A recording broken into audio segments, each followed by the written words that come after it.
Desde Maruja Mayo a Ángela de la Cruz, desde Julia Miguillón a Menchu Lamas, facemos unha viaxe pola arte en Galicia feito por mulleres e unha reflexión sobre a suma arte e muller.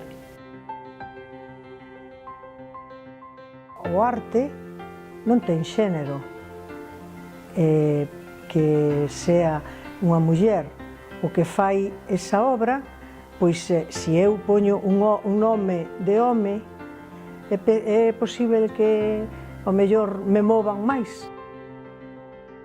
En determinados momentos observar que quizás por ser muller había como un pouco máis de recelo en decir apoio a este artista ou apoio a outro. Eu veía que realmente iba máis hacia o apoio hacia o artista home. A arte non é máis que, reflicte o que sucede na sociedade e o entramado social, pois está así articulado, en base a uns valores, os valores do patriarcado que otorgan máis autoridade aos homes.